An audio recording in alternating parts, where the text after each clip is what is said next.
এখন নট কোর্টে আমরা বড় বাজার এটা বেশি দিও না তাহলে আমার এর পেটিটাই দিয়ে দেবো আর কিছু দেবো না অনলি ফর পেটি এটা ক কিলো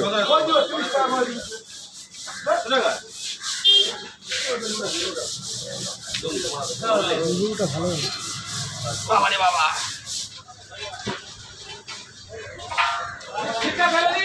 মার ভজান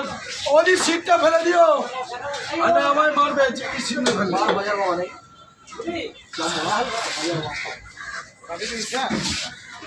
একবার ভিডিও কর ছাড় তাদের দাঁড়াও না এর কি কাটা কি অত সোজা নাকি 10 টাকা দিতে হবে বড় কম লাগে 30 টাকা দেবে 10 টাকা ক্যাশ 10 টাকা ক্যাশ নেই সাইদার কাছেই আসতে হবে বড় বড় কাতলা খেতে হয়